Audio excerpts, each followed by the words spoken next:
Assalamualaikum warahmatullahi wabarakatuh. Balik lagi bersama saya Langga Kusuma di Ngobrol bareng Langga. Hari ini sangat istimewa dan spesial. Kita ada di BLC Podcast Studio, di BLC Podcast Network. Lokasinya di Anggrek ya, di Jalan Anggrek, Gang Karyawan, di Kelurahan situ, Kecamatan Sumedang Utara. Hari ini sangat membuat saya bahagia karena akhirnya bisa ketemu, mohon maaf ya, karena bisa ketemu dengan salah satu guru saya, kakak saya yang sangat luar biasa. Kita itu sebetulnya rumahnya itu sering saya lewati, cuman entah kenapa kita ketemunya di tempat-tempat yang jauh. Kita ketemu di acara apa, tapi kalau ketemu di rumah agak belum waktu yang sinkron. Saya perkenalkan the one and only Teh Mamai. Oke, tepuk tangan buat Teh Mamai. Ya, assalamualaikum warahmatullahi wabarakatuh. Waalaikumsalam. Teh damang teh. Alhamdulillah Pangesta. Alhamdulillah.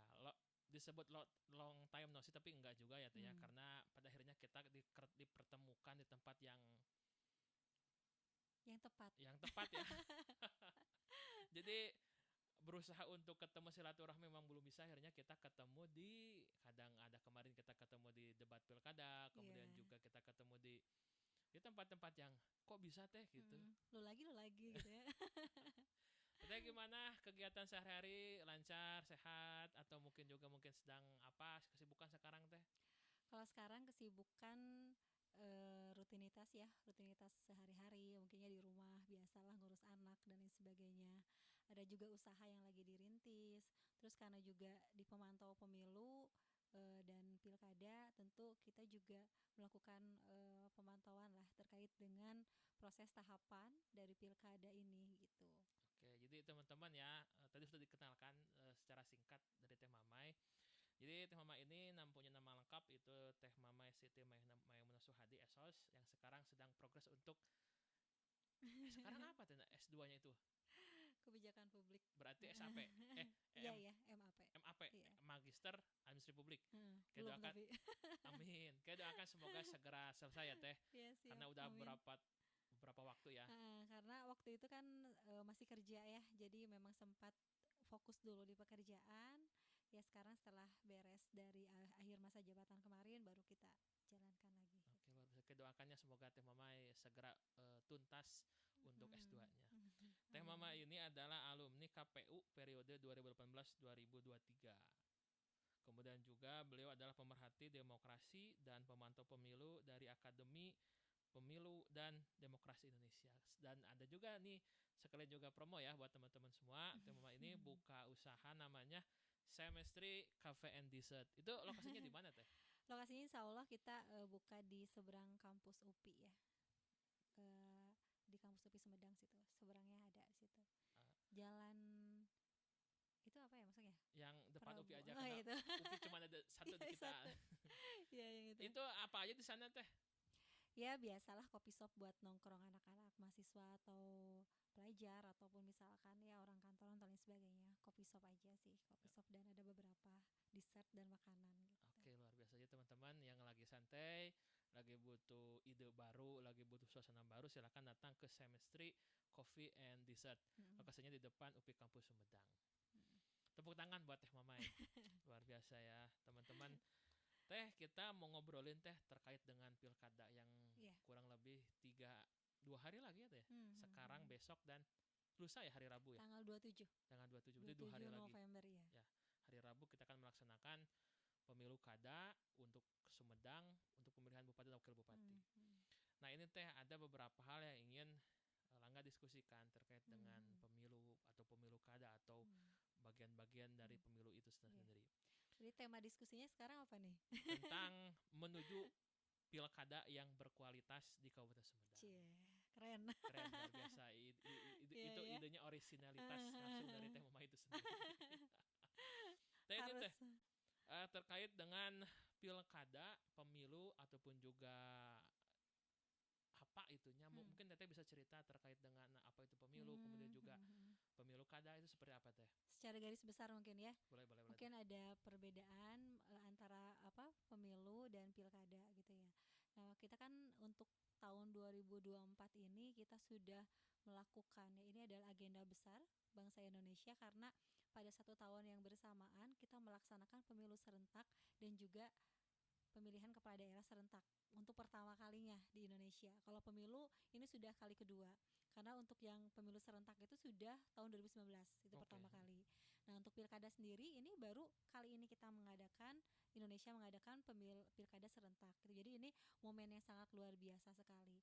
Nah, eh, seperti mungkin Kang Langga juga tahu ya, perbedaan secara garis besar antara pemilu dan pilkada itu dari jenis pemilihannya. Kalau pemilu itu kan kita memilih presiden, wakil Hmm. presiden dan juga anggota legislatif gitu, baik itu DPD RI, DPR RI sampai ke tingkat DPRD kabupaten kota. Nah, yang kedua kalau terkait dengan pilkada adalah memilih kepala daerah. Baik itu provinsi, ada gubernur dan wakil gubernur, kabupaten kota, ada wali kota dan wakil wali kota, dan kabupaten itu bupati dan Wakil wakil bupati. bupati. Nah, jadi perbedaannya dari jenis pemilihannya dan juga mungkin dari pelaksanaannya adalah kewenangan dari penyelenggaraannya. Kalau pemilu itu kewenangan penuhnya itu adalah penyelenggaranya adalah dari KPU Republik Indonesia di terpusat. Nah, kalau pilkada itu menyesuaikan dengan tahapannya. Kalau untuk pemilihan gubernur oleh KPU provinsi, untuk pemilihan kepala daerah kabupaten kota oleh kabupaten atau kota, KPU kabupaten atau kota, gitu. Jadi itu, gitu. Terus dari pesertanya, gitu kan. Kalau yang jelas bahwa pilkada itu ada kan pasangan calon ya, Hmm. baik itu pasangan calon gubernur, wakil gubernur, wali kota dan wakil wali kota, dan juga bupati dan wakil bupati. Nah, jadi dalam proses pencalonan pasangan calon ini juga itu ada syaratnya gitu kan. Syaratnya salah satunya adalah hasil dari pemilu 2024 kemarin gitu kan, hasil dari pemilu 2024 kemarin. Jadi partai bisa mengusulkan pasangan calon itu kalau memenuhi apa Batas kursi, ambang. Oh ya. batas ambang kursi itu ya, sama gitu kan, antara provinsi dan kabupaten kota ada persyaratan itu gitu. Dan ada juga yang perbedaannya adalah dimungkinkannya mengusulkan calon perseorangan. Oh ya, independen Nah, ya itu teh. ya, calon perseorangan. Jadi Kabupaten Sumedang sendiri memiliki satu calon perseorangan gitu ya, yang itu dia mengusulkan atas tadi ada persyaratannya. Jadi dukungan dari masyarakat gitu. Itu mungkin perbedaan secara garis besar antara pemilu dan pilkada. Pilkada. Seperti itu. Luar biasa. Ini udah hatam banget ya Teteh ya. Masih belajar. Karena memang alumni KPU 2018 hingga 2023 ya Teh ya. Berarti Mm. Teteh di bagian apa Teh? Waktu itu divisi sosialisasi dan partisipasi masyarakat dan sumber daya manusia. Oke, luar biasa loh guys. Ini salah satu inspirasi saya juga ya untuk terus belajar terkait dengan pemilu. Guru politik saya, jadi saya malah langsung dengan orangnya jadi istimewa sekali. Oh ini Teh, Tapi saya juga banyak belajar sama Kang Langga. Kalau saya kan kok baru bisa Teh? teori politiknya. Oke. Kalau Kang Langga kan udah praktis. Nanti nanti dibahas Teh. Ya Oke. memang terkait dengan itu ya Teh, Hmm. harusnya memang beberapa waktu kemarin Langga mau ketemu dengan Teteh, cuman Hmm. memang belum belum jodohnya ketemu. Hmm. Ingin curhat terkait yang pemilu, cuman mungkin di sesi yang lain karena ya itu sesuatu hal yang istimewa Konsultasi mungkin ya. nah konsultasi lain spesial itu.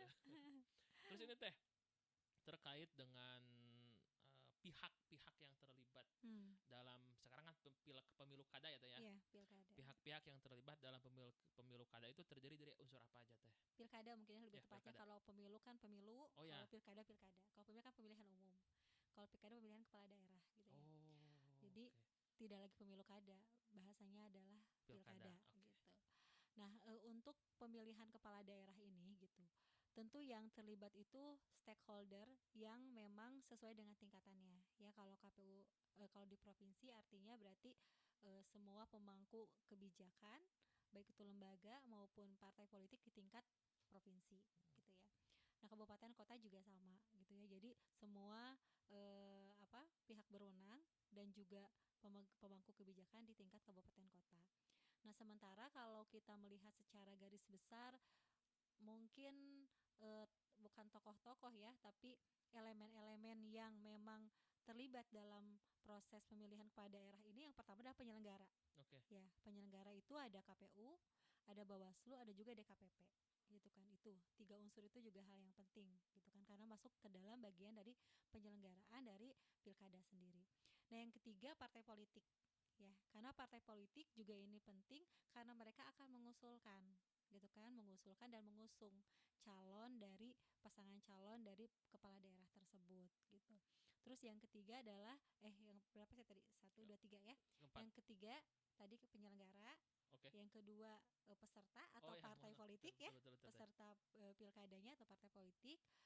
Yang ketiga itu adalah pemerintah daerah ya, pemerintah daerah artinya bahwa pemerintah daerah yang di tingkat provinsi dan kabupaten kota.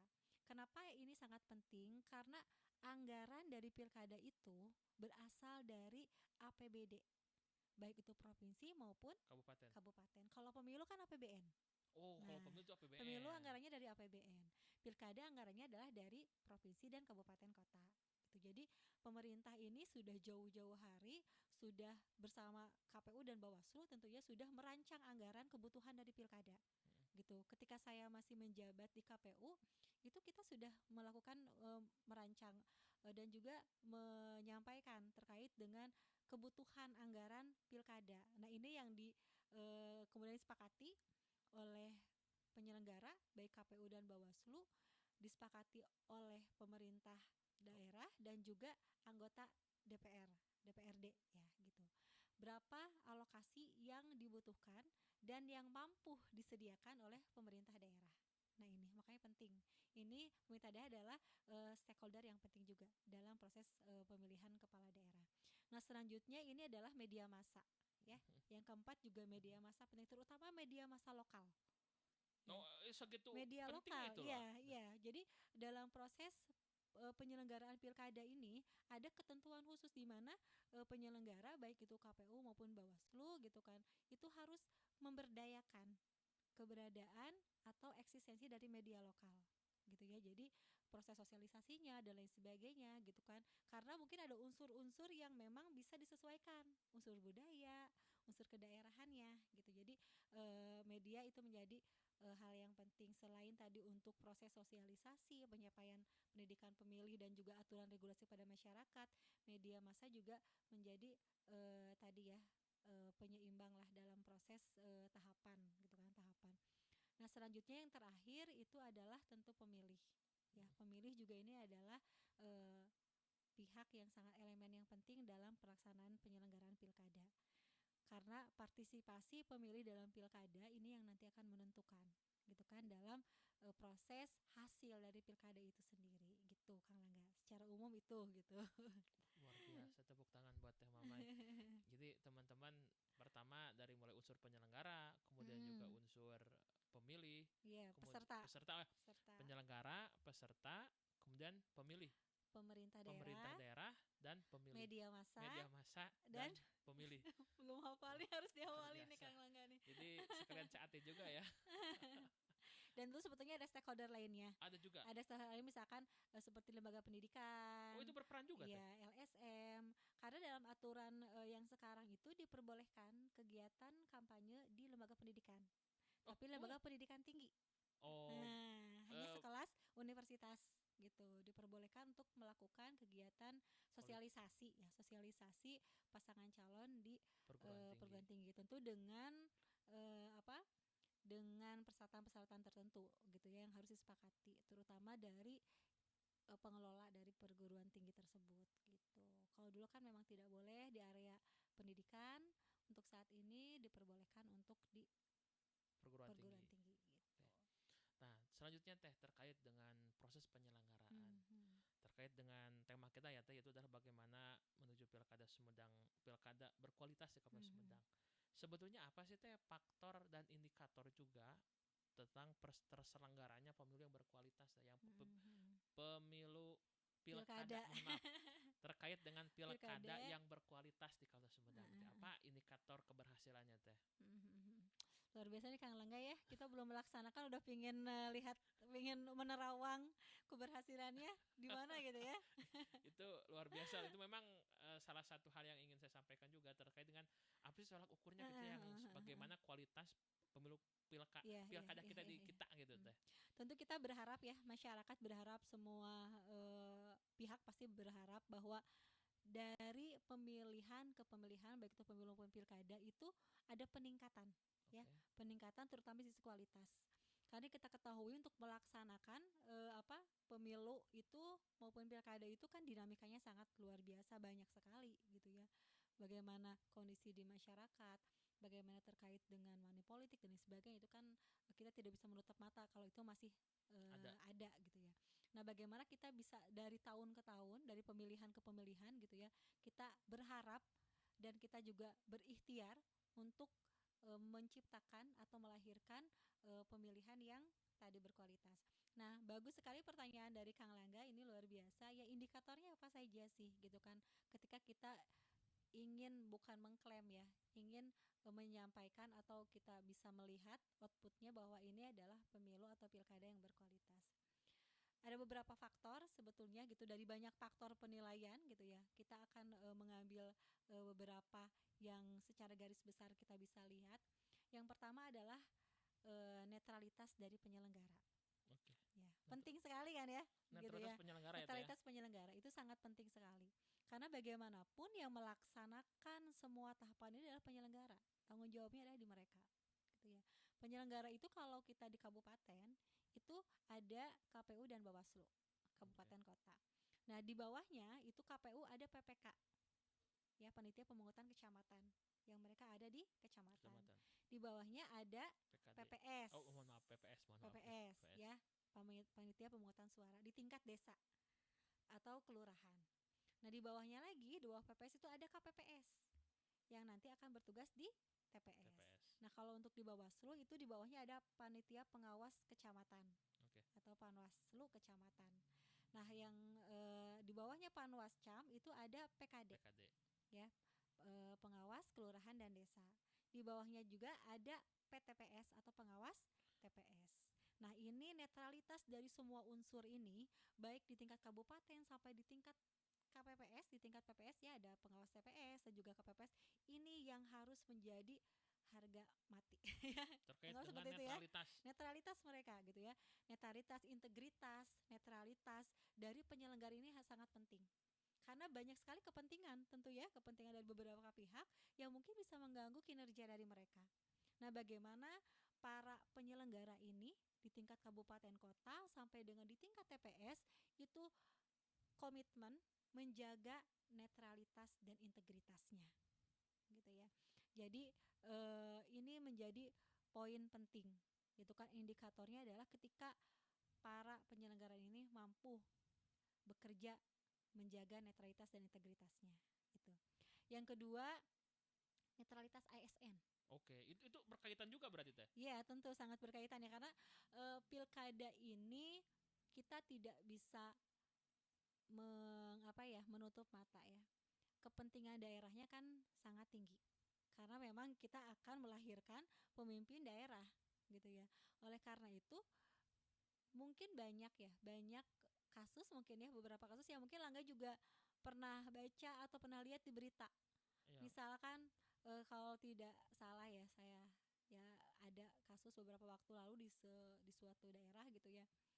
Ada camat Oke, camat. yang Oknum camat. ketahuan di mobilnya itu ada spanduk Oke. salah satu pasangan calon. Nah, artinya itu udah netralitasnya berarti kan sudah tidak netral lagi gitu Oke. kan. Nah, ini kan kaitan keberpihakan ya, keberpihakan dari para ASN ini. Ini juga harus kita jaga. Netralitas ASN baik itu dari mulai pimpinan daerahnya, misalkan kalau di kabupaten ada sekretaris daerah ya, ada sekda. Sekda beserta seluruh jajarannya, kepala dinas, dan juga sampai ke tingkat aparatur desa itu juga harus menjaga netralitas, gitu kan. Tidak boleh memfasilitasi menggunakan fasilitas-fasilitas pemerintahan untuk mendukung salah satu pasangan Pasangan calon. calon itu. Nah, ini juga yang harus komitmennya dijaga kuat gitu kan oleh seluruh jajaran ASN gitu kan di tingkat kabupaten kota gitu, seperti itu.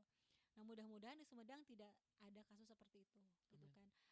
Saya lihat juga luar biasa juga dari Bapak Pak Sekda gitu kan dalam beliau beliau menyampaikan kepada seluruh jajaran ASN di bawahnya untuk mendukung pelaksanaan pilkada ini gitu kan sukses secara tadi ada menjaga netralitas dan juga mensupport dalam hal supportnya dan nanti partisipasinya gitu kan dalam proses Pemilu.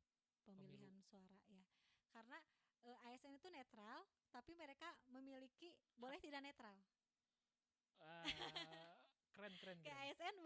ASN boleh tidak netral nggak katanya harus netral tapi boleh tidak netral ya Eh, boleh ASN itu boleh tidak netral kalau enggak ketika dia ada di bilik suara. oh, oke oke oke oke. Di luar bilik suara dia harus netral. Oke. Tapi ketika dia ada di bilik suara dia boleh tidak netral karena harus memilih, Betul. ya kan? Di bilik suara. Di dalam bilik suara. Lepas bilik suara dia harus kembali lagi kepada aturan ya karena memang ada undang-undangnya juga ya terkait dengan netralitas ASN gitu kan surat keputusan dari apa SKB ya surat apa Keputusan bersama. keputusan bersama dari Menteri Pan RB, Mendagri, Kepala BKN, Ketua Komisi ASN dan juga Ketua Bawaslu. Nah itu merujuknya ke sana gitu kan. Oleh karena itu ASN boleh nggak tidak netral? Boleh ketika di bilik suara. Tapi ketika dua bilik suara dia harus menjaga netralitas. Itu dua indikator ya, dua indikator. Yang ketiga Mohon maaf teh. ada lagi. Ketiga, Ibu Sekda maksudnya teh. Apa? Bukan Bapak Sekda, Ibu Sekda. Oh iya betul ya. Ibu Tuti Rusmiati. Iya betul. Mohon maaf ya Bu ya. Terlalu bersemangat Iya siap. sampainya. Yang Mungkin ketiga teh mohon maaf kepotong teh. iya siap. Tadi yang ketiga ya, Ya. tadi yang kedua. Yang ketiga tadi netralitas penyelenggara, yang kedua adalah netralitas ASN, yang ketiga adalah apa pemaham apa tidak adanya atau tidak terjadinya pelanggaran-pelanggaran yang dilakukan oleh pasangan calon gitu ya. Artinya pasangan calon ini harus memahami regulasi yang harus dilakukan. Mungkin kampanyenya seperti apa, aturan kampanyenya seperti apa. Kan kita masih bisa melihat ya, bahkan mungkin masyarakat masih bisa melihat ada mungkin baligo-baligo atau spanduk-spanduk yang dipasang di tempat-tempat yang sebetulnya dilarang. Nah, seperti itu. Nah, regulasi ini harus dipahami oleh para pasangan calon dan tim suksesnya. Ya karena pasangan calon pasti punya tim sukses kan di bawahnya. Ini harus dipahami sehingga mereka memahami aturan apa yang harus bisa dilakukan, apa yang tidak boleh dilakukan seperti itu. Nah, ini paham regulasi sehingga proses pelanggaran atau temuan tadi di masyarakat atau di lapangan itu tidak terjadi. Gitu ya. Jadi minimnya pelanggaran itu menjadi salah satu indikator pilkada kita berkualitas. Artinya bahwa para peserta itu sudah memahami regulasi gitu. Nah, yang keempat itu adalah partisipasi masyarakat. Partisipasi masyarakat. Partisipasi masyarakat. Nah, bagaimana partisipasi masyarakat, terutama Kabupaten Sumedang ini bisa lebih baik dibanding pilkada sebelumnya? Karena yang menjadi permasalahan dalam partisipasi ini tentu salah satunya adalah banyaknya warga Sumedang yang mereka bekerja di luar kota. Gitu ya. Sehingga mereka tidak bisa pulang nih ketika tanggal 27 November nanti.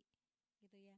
Nah, mudah-mudahan kesadaran dari masyarakat ini, kesadaran betapa pentingnya pilkada ini bisa menggerakkan hati mereka untuk pulang dulu ke Sumedang.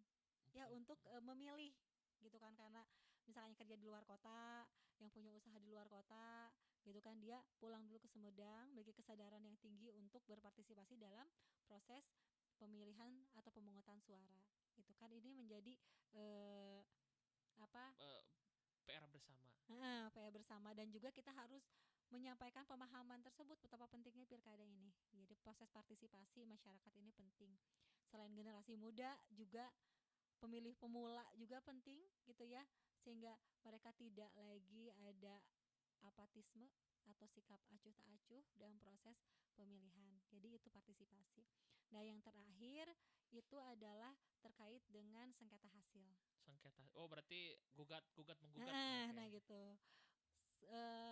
Kalau misalkan setelah pasca pemilihan gitu kan, pasca rekapitulasi suara nantinya gitu kan tidak ada sengketa hasil karena memang semuanya sudah sesuai dengan aturan, itu adalah salah satu indikator dari pemilihan itu bisa disebut berkualitas gitu kan. Selain tadi tidak ada pelanggaran-pelanggaran tadi ya. Pelanggaran-pelanggaran ini mungkin loncat dulu ke tadi yang poin pelanggaran tersebut. Poin ketiga itu, jadi pelanggaran itu juga salah satunya adalah money politik. Money politik itu Money pelanggaran politik, juga itu teh. iya. Bagaimana kita bisa menekan angka dari praktek-praktek money politik, kesadaran masyarakat dan juga kesadaran dari para pasangan calon peserta ya, peserta dari pilkada tersebut. Itu gitu kan, money politik juga salah satunya. Mudah-mudahan kita tidak menemukan lagi kasus-kasus money politik dalam pilkada 2024 ini gitu. Amin amin, luar biasa teh. Jadi tadi ada berapa? Ada 5. 5 ya. Netralitas penyelenggara dari mulai KPU, Bawaslu, Iya, kemudian juga jajaran ke DKPP, bawahnya ya. sampai ke bawahnya, kemudian juga ada netralitas ASN, kemudian yang ketiga itu apa itu, Oh mohon yang maaf ya. ASN, Oh, ASN dan TNI Polri. oh ya, ASN, Dan TNI TNI, Polri. Polri. Oke. Yang Jadi kalau TNI Polri sebetulnya mereka tidak memiliki hak pilih ya. mm, Karena aturannya memang seperti itu, bahwa TNI dan Polri yang masih aktif jabatannya masih aktif, maka mereka tidak memiliki hak pilih. Hak pilihnya baru nanti diberikan oleh negara setelah mereka nonaktif gitu ya, atau misalkan purna purna dari TNI Polri itu ya. TNI Polri juga harus menjaga netralitasnya karena mereka eh, negara. bagian dari pihak yang harus menjaga keamanan Oh, ya, oke. menjaga keamanan dalam proses tahapan pilkada. Ini kan luar biasa sekali ya, karena kita lihat masyarakat memiliki dukungannya masing-masing. Ya, jangan sampai dukungan yang berbeda ini akhirnya mengancam keamanan dan kenyamanan dalam proses bermasyarakat. Nah, ini juga pentingnya TNI Polri hadir untuk menjaga kondusivitas keamanan tersebut gitu. Jadi itu salah satu yang netralitas TNI, ASN dan TNI Polri. Netralitas ASN, TNI dan Polri. Oke. Hmm. Yang ketiga itu, mohon maaf nggak kecatat teh. Yang ketiga itu tentang pelanggaran. Ya, itu Pelanggaran. minimnya angka atau berkurangnya atau bisa jadi tidak ada sama sekalinya pelanggaran atau temuan pelanggaran gitu kan. Tentu kalau terkait dengan pelanggaran berarti ini kerja Bawaslu harus ekstra Betul-betul mengawal, mengawasi mengawasi juga. mengawasi semua tahapan dan juga mengawasi semua kegiatan-kegiatan dilakukan oleh pasangan calon gitu Oke. kan. Jadi pasangan calonnya harus, dan tim suksesnya semua pihak yang terkait dalam pasangan calon tersebut memahami regulasi, dan pengawasnya atau bawaslunya mereka betul-betul mengawasi dengan Mengawasi. benar Oke. gitu. Berarti yang keempat itu tadi pasangan calonnya tuh ya, Ya, peserta. yang ketiga itu ketiga ya. Yang keempat, Oh, yang minimnya sengketa, pelanggaran. pelanggaran. Yang Yang keempat, keempat partisipasi partisipasi masyarakat. masyarakat, dan yang terakhir sengketa hasil. Berarti memang Betul. 5 poin itu yang menjadi indikator keberhasilan dan berkualitasnya pemilu yang akan diselenggarakan di Kabupaten Iya, Sumedang. mudah-mudahan. Amin, bismillah teh. Mudah-mudahan tercapai semua gitu Amin. ya.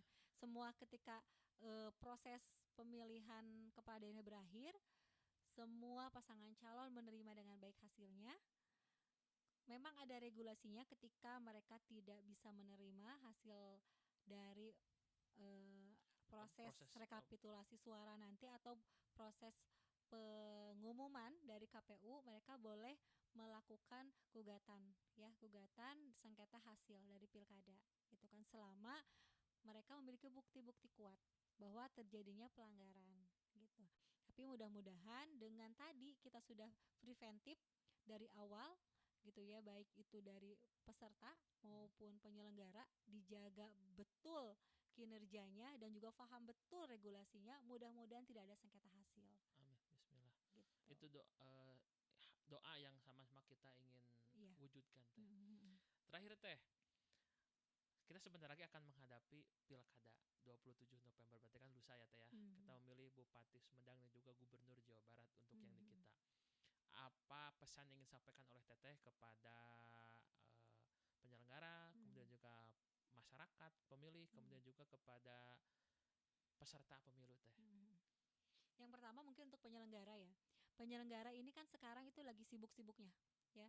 Sibuk-sibuknya persiapan untuk hari pemungutan suara. Sudah mulai distribusi logistik, BIMTEK kepada KPPS. Nah, ini kita berharap bahwa semua bimbingan teknis yang dilakukan oleh KPU atau Bawaslu kepada jajaran di bawahnya betul-betul dipahami.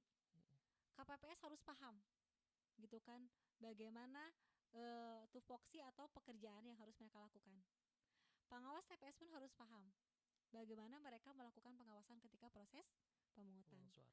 Jadi diharapkan bahwa para petugas penyelenggara ini sampai ke tingkat TPS memahami aturan dan memahami tupoksi dari mereka gitu kan. Terus yang terkait dengan penyelenggara juga adalah ketersediaan logistik. Logistik ini juga harus sudah tersedia ketika akan dilaksanakan pemungutan suara gitu kan. Jadi TPS itu harus sudah logistiknya harus sudah lengkap semua. Jangan sampai ada yang masih tertinggal. Lengkap, tepat waktu, tepat jumlah gitu ya. Jadi jangan sampai ada surat-surat yang Hilang, yang tertukar. tertukar dan lain sebagainya gitu kan. Walaupun sebetulnya dalam pilkada ini tidak serumit pemilu ya. Kalau pemilu itu kan ada dapil ya. Jadi ada kemungkinan surat suara tertukar dari dapil yang mana harusnya ke dapil 1 misalkan pindah ke dapil 2 salah kirim dan lain sebagainya. Nah, untuk pilkada ini lebih sederhana dibanding kemarin Pemilu. karena sudah jelas tidak ada dapil, kita memilih hanya 2 jenis pemilihan gitu ya. Itu jadi diharapkan bahwa penyelenggara sudah siap secara materi ya, teoritis tadi yang paham aturan dan siap secara logistik sudah disampaikan semua. Nah, yang kedua terkait dengan peserta pemilu karena kita sudah masuk masa tenang ya, masa tenang kemarin selesai tanggal 24 ya kalau salah, 24 untuk masa kampanye itu sudah 24 sudah masuk masa tenang, 24 25 26 sudah masuk masa tenang. Taati aturan masa tenang ini. Jadi sudah tidak ada lagi aktivitas kampanye ataupun sosialisasi di masa tenang ini. Termasuk juga mungkin ini juga kepada pemerintah daerah yang di bawahnya itu ada Satpol PP untuk menertibkan alat peraga kampanye. Di masa tenang ini harus sudah bebas dari alat peraga kampanye. Kita masih lihat sekarang masih ada baligo. Ya, itu mudah-mudahan segera dibereskan oleh Satpol PP ya, oleh pemerintah daerah yaitu Satpol PP ke bawahnya. Jadi mudah-mudahan masa tenang ini para peserta pemilu mentaati bahwa sudah tidak ada lagi aktivitas kampanye. Nah, untuk pemilihnya itu sendiri, nah kita manfaatkan masa tenang ini untuk betul-betul kita meyakinkan siapa yang akan kita pilih. Kita baca lagi visi misinya, kita bisa lagi nonton debatnya, kan debat itu ditayangkan ya, ada di YouTube. Ada YouTube ya, juga, ada YouTube. Kita bisa masih ragu nih, coba deh nonton debatnya gitu ya. Kita baca lagi visi misinya. Jadi di masa tenang ini kita menggunakan akal sehat dan pikiran kita yang jernih untuk memilih siapa yang akan kita pilih sesuai dengan visi misi tadi ya yang mereka sampaikan. Yang cocok untuk Sumedang teh mana nih visi misinya? Yang bisa menjadi solusi dari permasalahan Sumedang tuh mana? Dan Jawa Barat ya, Jawa Barat dan Sumedang tuh siapa nih? Gitu kan. Bisa dilihat dari figur, pengalaman, profil, dan juga track record dan juga mungkin tadi visi misinya yang tepat gitu. Itu bisa dimanfaatkan di masa tenang ini untuk menggali lebih dalam lagi terkait dengan tadi gitu ya, siapa yang akan kita pilih. Nah, tetapkan hati, jangan sampai nanti udah masuk TPS masih bingung memilih yang mana. Milih yang mana, galau juga lah enggak. Terlalu banyak pilihan. Ya gitu kan. Mengenal, kita ada 4 pasangan calon untuk gubernur dan wakil gubernur, ada 4 pasangan calon untuk bupati dan wakil bupati. Ya, 4 kali 4. Gitu. Jadi kita minimal masyarakat itu paham gitu kan, di masa tenang ini digunakan untuk betul-betul merenung, istikharah juga boleh ya. Namanya kita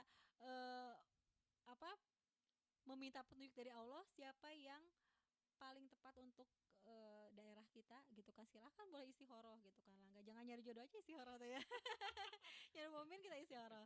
Ya, kita berdoa bersama demi kesuksesan dan kelancaran pilkada seperti itu. Oke, siap teh. Tadi agak sedikit sesuatu tuh dengan angka mungkin teh, jadi kita sebutkan lagi teh. Kalau boleh disepil teh untuk peserta pilkada sekarang. Mengingatkan ya. Untuk kabupaten dan juga provinsi teh. Silakan. Hafal enggak? Untuk Sumedang itu nomor 1 itu ada Bu Eni dan juga ada Arinso. Yang nomor 2 itu ada Pak Doni dan juga Kang Pajar. Yang nomor 3 itu Irwansyah dan juga Ibu Mustika Ningrat. Yang keempat itu Kang Hendrik dan juga Aluki untuk yang Sumedang. Untuk yang provinsi, untuk yang gubernur ada tambahan mungkin dari Teteh teh. Tuh kan kadang kita lupa ya. Ya. Kadang kita lupa gitu kan yang nomor urut pertama siapa, nomor urut kedua siapa, nomor urut ketiga siapa, nomor urut keempat siapa. Nah, itu juga kan perlu kita kembali cross check lagi betul. gitu kan. Sebagai bahan introspeksi diri juga berarti itu ya. Yaudah biarin nanti netizen, nanti masyarakat Sumedang nih, oh iya ya gubernur itu siapa aja, kita hafalnya cuman yang sebagian kabupaten, biar nanti mencari yang gubernurnya siapa. Ya betul. Setuju, cari aman itu ya. Cari aman.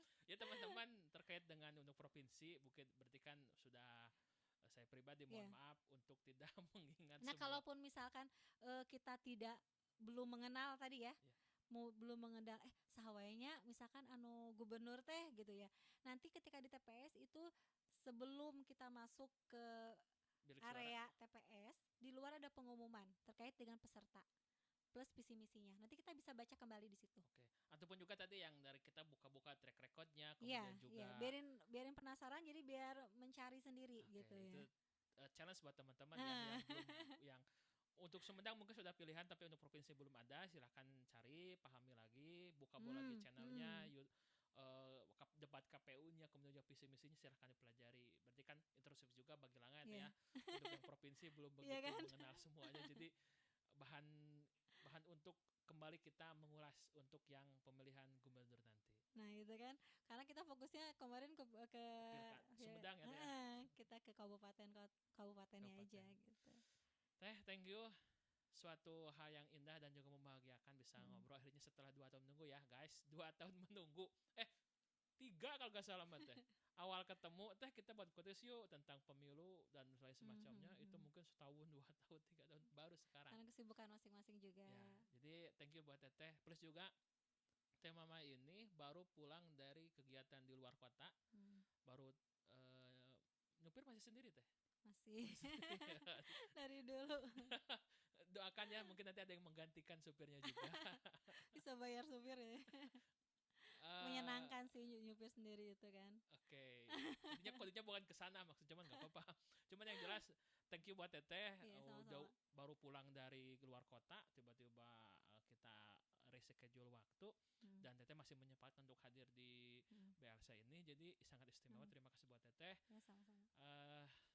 Sehat selalu Teh. Kemudian juga karir, doa, semua usaha diberi kelancaran juga. Plus juga bagi teman-teman yang ingin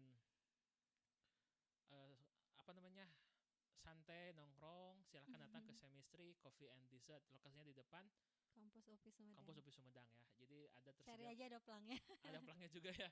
Ada coffee shop plus juga ada dessert juga ya. Jadi teman-teman yang ingin santai silahkan datang langsung ke Semistry Coffee and Dessert. Tapi kita bukannya nanti setelah pilkada.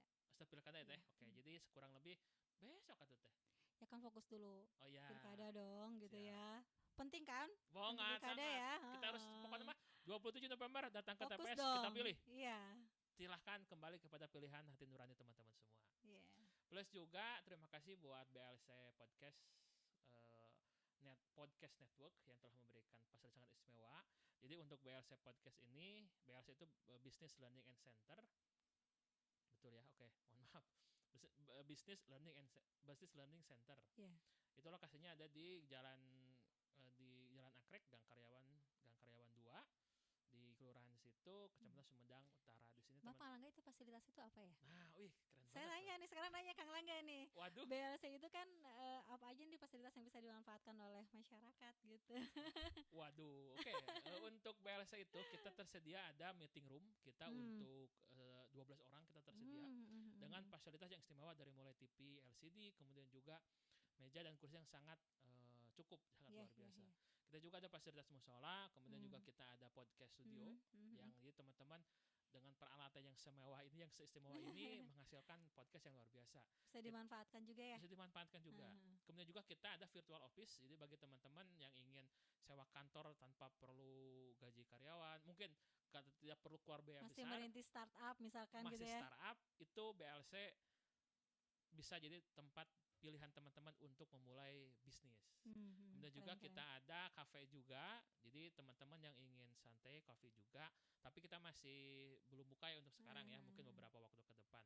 Dari mulai meeting room, podcast studio, kita ada virtual office. Kita tersedia dari mulai printer, komputer, semua hal-hal yang berkaitan kantor kita semua ada di sini teh. Jadi bisa jadi pilihan bagi Luar teman-teman yang biasa ingin ya. sangat luar biasa teh. Yang ingin memulai bisnis silahkan datang langsung ke BLC di Angkrek. Terima kasih buat Pak Muslim juga untuk telah memberikan yang terbaik terkait studionya. Kemudian juga untuk Arif, operator kita yang standby membantu dari mulai awal hingga akhir. Kemudian juga ada Irfan. Terima kasih telah mendampingi dan mensukseskan video ini. Teteh, thank you. Sama-sama, senang sekali bisa di sini berbagi sharing ya, informasi gitu kan. Mudah-mudahan bermanfaat. Amin, bismillah. Jadi Kalaupun ada yang kurang bisa mungkin dilengkapi dengan mencari referensi yang lain di internet banyak lah gitu, atau misalkan di media seperti itu. oke, siap. Kalau buat Teh Mama ya terima kasih Teh. Saya selalu sukses selalu buat teman-teman semua. Terima kasih sudah menyaksikan podcast yang sangat sederhana ini.